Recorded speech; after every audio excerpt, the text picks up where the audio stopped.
الحمد لله رب العالمين والصلاة والسلام على رسوله الكريم وعلى آله وصحبه أجمعين أما بعد فأعوذ بالله من الشيطان الرجيم بسم الله الرحمن الرحيم أم خلقوا من غير شيء أم هم الخالقون أم خلقوا السماوات والأرض بل لا يوقنون أم عندهم خزائن رحمة ربك أم هم المسيطرون وقال النبي صلى الله تعالى عليه وسلم يا أبا سفيان والله لتموتن ثم لتبعثن ثم ليدخلن محسنكم الجنة ومسيئكم النار أو كما قال. بچو یہ جو درمیان میں چل پھر رہے ہیں نا یہ بیٹھ جائیں، اور آپ جو کیمرے والے دوست ہیں آپ کیمرہ فٹ کریں اور بیٹھ جائیں. پیچھے دیکھنے والوں کو مسئلہ پیش آ رہا ہے، آپ کیمرے کو سیٹ کر کے بیٹھ جائیں، کوئی کھڑا نہ رہے. اب میں نے کھواؤ نہیں، میں بیان کرنا ہے. چلو یہ کھول دو، بیٹھ جائیں بیٹو، بیٹھ جاؤ. جب کبھی جھولی پھیلانی ہو تو اللہ کے سامنے پھیلانا کہ وہ دیکھ کے خوش ہوتا ہے. باقیوں سے مانگو تو ذلت محسوس ہوتی ہے، چھپ کے مانگتے ہیں. یہ ذرا میری وکھری ہو کے گل تو سنیں جی. اور اللہ سے مانگو تو ہم کھل کے مانگتے ہیں، اس میں عزت محسوس ہوتی ہے. جب میں اللہ کے سامنے ہاتھ اٹھاتا ہوں یا اٹھاتی ہوں تو مجھے دل کا اطمینان ہوتا ہے، دیکھنے والا بھی متاثر ہوتا ہے کہ اللہ سے مانگ رہا ہے.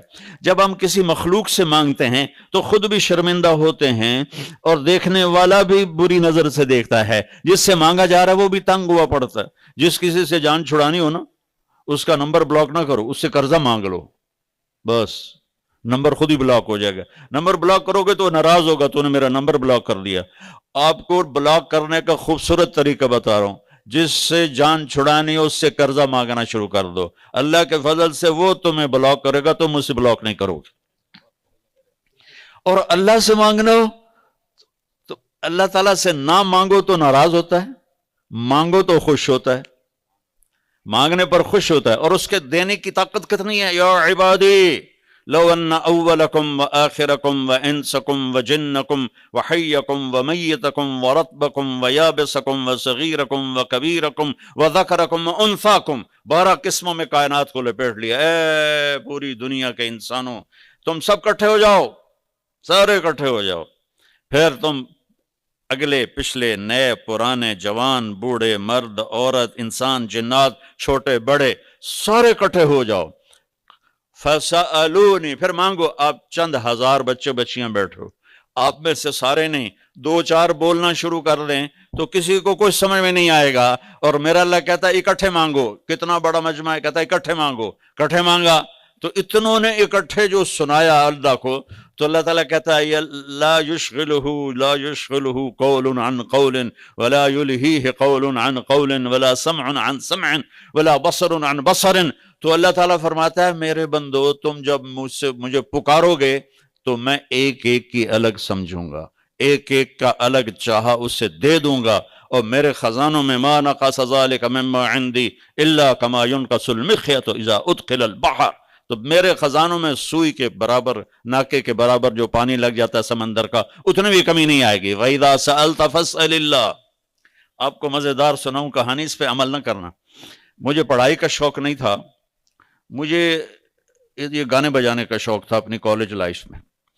تو جب اس وقت گانے بجانے والوں کو برا سمجھا جاتا، بہت برا سمجھا جاتا، اور میں اس وقت بینجو بجاتا تھا، گانے گاتا تھا، فلمی رسالے پڑھتا تھا، اور کوئی پڑھائی کے نزدیک جانے کا خواب و خیال بھی نہیں تھا. جب امتحان قریب آتا تو میں پہلے نماز پڑھتا، پاس ہونے والی نماز، پھر باوضو ہو کے کتاب سامنے رکھ لیتا. کبھی وضو نہیں ہوتا تھا. میں کہتا یا اللہ سارا سال کوئی نہیں پڑھیا، کل پیپر ہے، تا کتاب تیرے سامنے مینوں آمدی کوئی نہیں. یا اللہ جتھوں پیپر جڑا سوال آنا نا پیپر او وچوں کٹ دے. پھر میں کہتا بسم اللہ الرحمن الرحیم. یہ اس لیے میں نے کہا اس پہ عمل نہ کرنا، صرف سن لینا مزے کے لیے.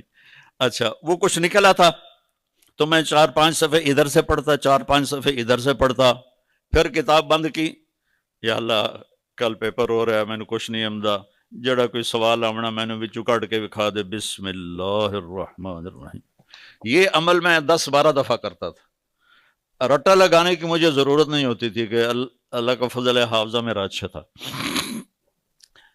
8ویں جماعت میں سینٹرل ماڈل سکول اتنا ہائی فائی سکول تھا وہ، میں سیکنڈ آیا، پورے سکول میں سیکنڈ آیا.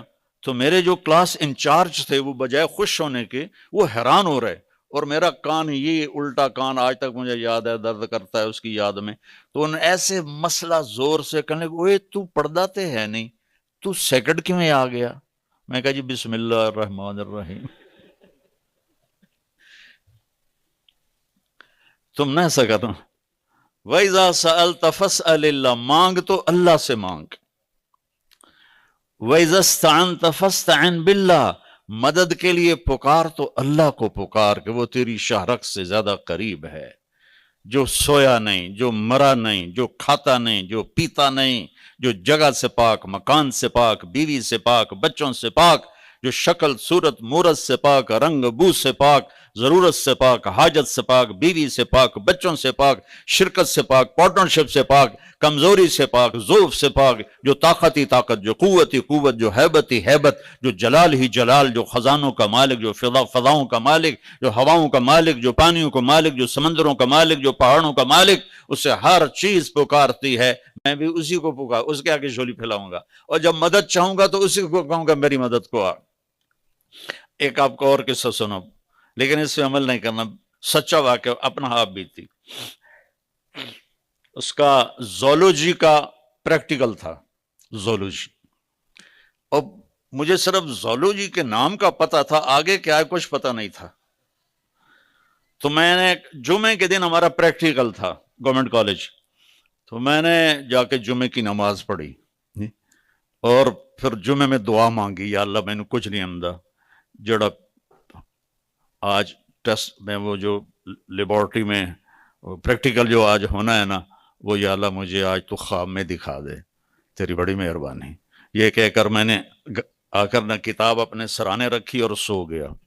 سوتے ہی میں نے خواب دیکھا کہ میں لیبارٹری میں ہوں اور ہمارے سامنے خرگوش رکھے گئے، اور اس کے بعد پھر ادھر سے ایک سفید پینٹ اور سفید شرٹ والے پروفیسر آئے، انہوں نے 5 سوال لکھا ہے اور کہا کوئی سے 4 کرو. میری آنکھ کھل گئی، مجھے 5 سوال یاد تھے. میں نے جلدی سے کتاب کھولی اور ان کو یاد کیا، حفظ کیا، اور باقی خرگوش سے مجھے اندازہ ہوا کہ آج اس کی ڈسیکشن ہوگی. تو جب میں بچوں بیٹھا لیبارٹری میں تو ہمارے سامنے خرگوش آنے شروع ہو گئے. میں کہا یا اللہ پہلی گل تو پوری ہو گئی، خرگوش سارا میں پڑھ آیا. اس کے بعد سفید پتلون سفید شرٹ میں پروفیسر آئے اور انہوں نے 5 سوال لکھائے، جن میں 4 وہ تھے جو مجھے خواب میں آئے تھے، ایک وہ تھا جو مجھے خواب میں نہیں آیا تھا، اور مجھے آپشن تھی کوئی سے 4. اور خرگوش کا آیا تھا کہ ڈسیکشن کرو اور اس کا ڈائجسٹو سسٹم اوپن کر کے دکھاؤ. وہ تو میں خواب جو ایک لے آئی، تو سب سے پہلے میں چیرا دیتا ہوں اور سب سے پہلے فارغ ہو کر لیبارٹری سے میں باہر نکلا. وَإِذَا سَأَلْتَ فَاسْأَلِ اللَّهِ وَإِذَا اسْتَعَنْتَ فَاسْتَعِنْ بِاللَّهِ. جب تو پوچھے مانگے تو اللہ سے مانگ، جب پکارے تو اللہ کو پکار. ایک اور بچپن کا واقعہ، مجھے شروع سے ہی اسکول کی کتابیں پڑھنے کا شوق نہیں تھا.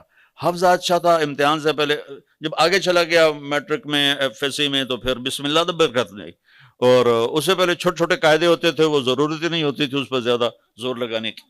تو میں جادو کی کتابیں پڑھا کرتا تھا، اور میری ماں مجھے بہت مارتی تھی کہ تو اسکول کی پڑھا کر. تو پھر میں اس سے چھپ کرنا وہ لائے. ایک دفعہ میں نے اس سے 5 روپے مانگے. 5 روپے بڑے بڑے پیسے آئے اس ویلے. تو میں گیا اور میں نے 3 روپے کی تو خرید لی کتابیں، وہ جو تھے وہ جادو کی کتابیں، اور 2 روپے سے میں نے اسکول کا سامان خریدا. اب میری ماں کو شک تھا کہ اس نے ضرور وہ کتابیں لی ہوگی، تو اس نے مجھے بٹھا لیا، کہنے کہ میں نے حساب دے کے میں خرچ کی تھا. میں کہ 2 آنے دیا ہے، 4 آنے دیا ہے، 8 آنے دیا ہے، 12 آنے دیا ہے، 6 آنے دیا ہے، 2 روپے میں نے پورے کر دیے. تو میری ماں کہنے لگی باقی، میں کہ باقی اور آتے پر الو دے پٹھے اور آتے پر کیے 10 کتنے لائے. میں کہا ماں جی اور آتے پر. پھر اس نے مجھے جھاڑ پہ لائی، پھر کہا تو پھر میں کہ اور آتے پر. تو اتنے میں میرے والد مرحوم آ گئے تو کہنے لگے اینو ویکھو نا الو دے پٹھے نو میں پوچھدی پئی ہاں 3 روپے کتنے خرچ کیتے نہیں آندا اور آتے پر. تو میرے والد نے کہا چل چھوڑ دے، اس کتاباں نہیں اس نے جادو دیاں چھڑ دے. تو ایک ہر جادو کی کتاب کے پیچھے اگلی کتاب کا ایڈ ہوتا تھا. تو وہ ایڈ میں نے پڑھا. اب میں یہاں سے کوئی آپ تو 1.5 گھنٹہ لگتا ہے. تلمبا کے ساتھ ہمارا آبائی گاؤں ہے، 300-400 سال سے ہم وہاں آباد ہیں. کچی سڑکیں، تلمبا سے ایک بس ملتان جاتی تھی اور ایک آتی تھی. وہ ایڈ پڑھا اور میں اس وقت 4تھی میں پڑھتا تھا. میں نے دعا مانگنی شروع کی. جب میں جاتا سکول پیدل میں کہتا یا اللہ کسی جن نو گھل بک سٹال تے کتاب چاہ کے میرے ٹیبل تے لے آوے. یہ میں دعا مانگتا جاتا. پھر جب سکول سے واپس آتا یا اللہ کسی جن نو گھل اوتھو کتاب چاہ کے بک سٹال تو میرے ٹیبل تے لے آوے. نہ میں تو چھوٹا جاؤں، نہ میرا باپ جاؤں ملتان جاوے، نہ کوئی اور جاوے. پورا مہینہ میں نے دعا مانگی، پورا مہینہ. 1 مہینے کے بعد میں سکول سے گھر آیا تو میں ٹیبل پر کتاب پڑی ہوئی تھی اور میری ماں ساتھ کھڑی تھی. میں کہا جی میری ماں ویکھ لیا تو اس سے تیرے تھائیں لا لینا. میں کہا یا اللہ اے کو لکا. آپ یقین مانو واللہ بچو کہ میری ماں پاس کھڑی تھی، اسے کتاب نظر نہیں آ رہی تھی. وہ 4 قدم آگے گئی، میں چاہ کے اندر واڑ لی اور دوسری طرف جا کے چھپا دی. وَإِذَا سَأَلْتَ فَاسْأَلِ اللَّهِ وَإِذَا اسْتَعَنْتَ فَاسْتَعِنْ بِاللَّهِ. اللہ کے خزانے بھرے ہوئے ہیں، ختم نہیں ہوتے. اللہ دینے سے گھبراتا نہیں، خوش ہوتا ہے. اللہ موت سے پاک ہے، اللہ پہ زوال نہیں، اللہ پہ موت نہیں، اللہ کے خزانے ختم نہیں. مانگو اللہ سے جو مانگنا ہے. یہ اس کائناتی یونیورسٹی کا پہلی پی ایچ ڈی ہے. دوسری پی ایچ ڈی ہے محمد الرسول اللہ صلی اللہ تبارک و تعالی علیہ وسلم کہ اپنی زندگی کو صبغۃ اللہ ومن احسن من اللہ صبغہ، اپنے آپ کو ڈھال دو اپنے نبی کے طریقے پر. نقل مار کے پاس ہوتے ہو کہ نہیں ہوتے ہو؟ چپ ہو گئے ہو. نقل مار کے کتنے جو سندھ میں تو ماشاءاللہ کتاب سامنے پڑی ہوتی ہے اور لکھ کے پیپر دے رہے ہوتے. نقل مار کے لوگ پاس ہوتے ہیں اس دنیا کے امتحان میں. میں ایک چھوٹی سی مثال دیتا ہوں کہ تم اپنے نبی کی نقل اتار لو تو یہاں بھی پاس ہو، آگے بھی پاس ہو. چونکہ اللہ نے ایک کو پسند کیا ہے، ایک جس کو اپنا حبیب بنایا، وہ ہے محمد الرسول اللہ. وہ ہے حبیب اللہ، وہ ہے خلیل اللہ، وہ ہے رسول اللہ، وہ ہیں نبی اللہ، وہ ہیں محمد مصطفیٰ بن عبد اللہ بن عبد المطلب بن ہاشم بن عبد مناف بن قصی بن کلاب بن مرہ بن کعب بن لغی بن غالب بن فہر بن مالک بن نضر بن کنانہ بن خزیمہ بن مدرک بن الیاس بن مضر بن نزار بن معد بن عدنان بن اود بن حمیسہ بن سلامان بن عوز بن بوز بن قموال بن ابی بن عوام بن ناشد بن حزا بن بلداس بن یدلاف بن طابق بن جعحم بن ناحش بن ماخی بن عیفی بن عبقر بن عبید بن الدعاء بن حمدان بن سمبر بن یثربی بن یحزن بن یلحن بن ارعوا بن عیدی بن زیشان بن عیسر بن اقناد بن ایہام بن مقصر بن ناحد بن زار بن سمی بن مزی بن عوض بن عرام بن قیدار بن اسماعیل بن ابراہیم بن آذر بن ناحور بن سروج بن رعو بن فائج بن عابر بن ارفخشاد بن سام بن نوح بن لامک بن متوشال بن ادریس بن یرد بن ملح العیل بن قینان بن آنوش بن شیس بن آدم علیہ السلام. محمد الرسول اللہ کی محمد سے وفاتوں نے تو ہم تیرے ہیں. یہ جہاں چیز ہے کہ لوح و قلم تیرے ہیں. میرے نبی والی پاکیزہ زندگی، میرے نبی والی خوبصورت زندگی جس میں ایک حصہ نماز کا ہے کہ آپ سب بچوں میں بے نمازی کوئی نہ ہو.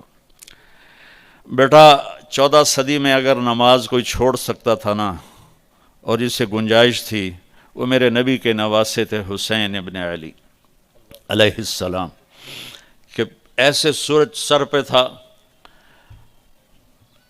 اور کوفہ کی ریتلی زمین تھی اور 72 کے سامنے ہزاروں کا لشکر تھا اور ظہر کی نماز کا ٹائم ہوتے ہوتے کتنوں کے دھڑ تن سر سے جدا ہو چکے تھے اور باقی سب خون آلود تھے، تو سورج یوں ڈھلا جیسے ابھی ڈھل چکا ہے، یہ میں تو گھڑی کو دیکھ کے بتا رہا ہوں، سورج ڈھلا تو آپ نے دیکھا نماز کا وقت ہو گیا، اوئے ہوئے ہوئے ہوئے ہوئے۔ تو اس طرف جس نے جھنڈا اٹھایا ہوا تھا، 3 جھنڈے تھے حسینی لشکر میں، مشہور ایک ہے عباس بھائی کا، لیکن رائٹ پہ زہیر اور لیفٹ پہ حبیب، زہیر بن قین، حبیب بن مظاہر۔ تو آپ نے زہیر کو اشارہ کیا، وہ آئے تو کہا شمر سے کہو مجھے نماز پڑھنے دے۔ اللہ اکبر۔ بیٹا اس کے بعد کسی کے لیے گنجائش ہے کائنات میں، کسی مسلم مرد عورت کے لیے کہ نماز چھوڑ دے؟ میرے نبی جب دنیا سے جا رہے تھے تو آپ کے آخری الفاظ سے الصلاۃ وما ملکت ایمانکم، ایک نماز نہ چھوڑنا، ایک غریبوں پہ ظلم نہ کرنا، زیادتی نہ کرنا، یہ 2 الفاظ آپ کی زبان پر تھے، نماز نہ چھوڑنا، نماز نہ چھوڑنا، نماز نہ چھوڑنا۔ زہیر نے آگے بڑھ کر شمر سے کہا نماز کے لیے جنگ روکو، اس نے کہا ہم تمہاری گردنیں اڑائیں گے، ہم تلواریں نہیں روکیں گے، جنگ بند نہیں کریں گے۔ انہوں نے واپس آ کے عرض کی جی وہ کہہ رہا ہے کہ ہم جنگ بند نہیں کریں گے، تو آپ نے فرمایا چلو آدھے نماز پڑھو آدھے جنگ کرو۔ اللہ اکبر۔ اب تو 15ویں صدی کے بھی 44 سال ہو گئے، 1444 سال میں جیسی کربلا میں نماز پڑھی گئی ایسی کہیں نہیں پڑھی گئی، نہ آئندہ پڑھی جائے گی۔ اور یہ نواسہ رسول کا پیغام ہے کہ نقش توحید کا ہر دل پہ بٹھایا ہم نے، زیر خنجر بھی یہ پیغام سنایا ہم نے۔ تجھ سے سرکش ہوا کوئی تو بگڑ جاتے تھے، دیکھ کیا چیز ہم توپ سے لڑ جاتے تھے، نقش توحید کا ہر دل پہ بٹھایا ہم نے، زیر خنجر بھی یہ پیغام سنایا ہم نے۔ آدھوں کو نماز پہ بھیج دیا اور خود تلوار لے کر سامنے کھڑے ہو گئے۔ پھر جب وہ نماز پڑھ کے آئے تو باقیوں کو لے کر نماز کے لیے تشریف لے گئے، اور وہاں سے اٹھ کر جب واپس آئے ہیں تو عصر سے پہلے سب کے سر کٹ کے نیزوں پہ چڑھ چکے تھے۔ تو آپ بچیوں میں کوئی بے نمازی نہ ہو، سب نماز پڑھنے والے بنو، قرآن پڑھو، اس سے آپ کو پتہ چلے گا میرا اللہ مجھ سے کیا کہتا ہے۔ قرآن کا ترجمہ پڑھو کہ میرا اللہ مجھ سے کیا مانگتا ہے۔ آپ بہت مصروف ہیں، آپ سے قرآن نہیں پڑھا جاتا۔ 89 دفعہ قرآن میں آیا ہے یا ایھا الذین آمنو، اے ایمان والو، صرف 89 دفعہ۔ اب وہ 89 جگہ نکال کے دیکھو کہ اللہ ان بچیوں سے کیا کہہ رہا ہے، ان بچوں سے اللہ تعالیٰ کیا کہہ رہا ہے، صرف 89 دفعہ یا ایھا الذین آمنو۔ اس کو نکال لو اور اس کو سامنے رکھ کر پڑھو کہ میرا اللہ مجھ سے کیا چاہتا ہے، میرا اللہ مجھ سے کیا مانگتا ہے۔ بچوں اس کے سامنے اللہ تعالیٰ فرماتا ہے یا ابن آدم لا تطیق عذابی ولا تتحمل سخطی فتعصینی، میرے بندے نہ تو میرا عذاب سہ سکتا ہے نہ تو میرا غصہ سہ سکتا ہے، لہٰذا میری نافرمانی سے بچنا۔ انظر یا ابن آدم اذا اذنبت ذنبا فلا تنظر الى صغره انظر الى من عصیتہ، میرے بندے تو یہ تقسیم تو میں نے تیرے پر اپنے رحم کے لیے کی ہے کہ یہ صغیرہ گناہ معاف کر دوں گا، یہ کبیرہ ہے یہ توبہ پہ معاف کروں گا، لیکن تو صغیرہ کو نہ دیکھ کے چھوٹا گناہ ہے، تو یہ دیکھ کہ تو نے نافرمانی کس کی ہے۔ تو نیت کرتے ہو سارے بچے کہ انشاءاللہ آج کے بعد نماز نہیں چھوڑیں گے، ٹھیک ہے نا؟ اور تبلیغ میں 3 دن لگا لیا کرو، میں 4 مہینے بھی نہیں کہتا ہوں، 3 دن ہر مہینے جاتے جاؤ انشاءاللہ۔ اگر آپ کسی سے لڑے ہوئے ہو، یہ بچیاں آپس میں، آپ لوگ آپس میں، تو یہاں سے اٹھ کے صلح کر لینا، ٹھیک ہے؟ نیت کرتے ہو؟ درود شریف پڑھو۔ اللہم لک الحمد کما انت اہلہ فصلی علی محمد کما انت اہلہ وافعل بنا ما انت اہلہ انک اہل التقوی و اہل المغفرہ۔ میرے مالک یہ اتنے ہماری نسل، نوجوان، بچے بچیاں تیری محبت میں 1.5 گھنٹہ بیٹھے رہے تیرے نام کو سننے کے لیے، تیرے محبوب کے نام کو سننے کے لیے، تیرے دین کی بات کے لیے، ان سب کو اپنا محبوب بنا لے، ان سب کو اپنا محبوب بنا لے، ان سب کے دل میں اپنی محبت پیدا فرما دے، اپنے حبیب کی محبت پیدا فرما دے۔ ہماری یونیورسٹیوں میں جہاں دنیا کا علم چل رہا ہے، اخلاقیات کو بھی زندہ فرما، یہ اچھے انسان بنیں، یہ سب سے پہلی تقاضا ہے۔ ڈگری کے ساتھ انسان نہیں بنتا، انسان تو صفات سے بنتا ہے، انہیں وہ صفات عطا فرما جس پر یہ میرے مالک اچھے انسان بنے، تجھ کو راضی کرنے والے بنے، تو ان سے راضی ہو، یہ تجھ سے راضی ہوں، ان کو والدین کا فرما بردار بنا، والدین کی آنکھوں کی ٹھنڈک بنا، یا اللہ آپس میں ان کی الفتیں محبتیں قائم فرما، آپس کی لڑائیوں سے ان کی حفاظت فرما، اپنے اپنے وقت پر سب کو اچھے جوڑ نصیب فرما، اچھے زندگی کے ساتھی نصیب فرما یا اللہ۔ جو ان میں ہم میں بیمار ہیں انہیں صحت عطا فرما، جو ہمارے بزرگ، ہمارے عزیز، ہمارے والدین، پوری امت مسلمہ جو مر کے تیرے پاس چلے گئے ان کے درجے بلند فرما یا اللہ۔ جب ہمارے جانے کا وقت ہے تو ایمان پہ خاتمہ نصیب فرما یا اللہ۔ ہمیں موذی بیماریوں والی موت سے بچا، ہمیں تھکا دینے والی بیماریوں کی موت سے بچا، ہمیں سلامتی والی موت نصیب فرما، عافیت والی موت نصیب فرما۔ ہماری قبر کے اندھیروں کو روشنی میں تبدیل فرما، قبر کی تنگی کو فراخی میں تبدیل فرما، منکر نکیر کے آنے سے ہماری حفاظت فرما، قبر کے جھٹکے سے ہماری حفاظت فرما یا اللہ۔ میدان حشر میں جب تیرا اعلان ہوگا وامتازوا اليوم ایھا المجرمون، تو اس دن بڑوں بڑوں کا پتا پانی ہو جائے گا۔ ہمیں مجرموں میں کھڑا ہونے سے بچا۔ ہم تیرے نافرمان ہیں، مانتے ہیں، ہم نے زندگی اچھی نہیں گزاری، مانتے ہیں، ہم توبہ کرتے ہیں، ہماری توبہ کو قبول فرما۔ ہم توبہ کرتے ہیں، ہماری توبہ کو قبول فرما۔ ہم توبہ کرتے ہیں، ہماری توبہ کو قبول فرما۔ ان بچے بچیوں نے جو لائن اختیار کی ہوئی ہے اس میں انہیں کمال نصیب فرما، اس میں انہیں باعزت مرتبے نصیب فرما، اور انہیں اپنے ملک کی خدمت کرنے والا بنا، قوم کے لیے راحت بنا۔ قوم جن مصیبتوں میں گھری ہوئی ہے ان بچوں کو اس سے آزاد کرنے کا ذریعہ بنا۔ ہماری ساری یونیورسٹیوں میں یا اللہ پاکیزہ ماحول پیدا فرما۔ وصلی اللہ تعالی النبی الکریم، آمین۔ السلام علیکم ورحمۃ اللہ وبرکاتہ۔ اپنے مسائل کو حل کرنے کے لیے سبسکرائب کریں آپ کے مسائل کا حل۔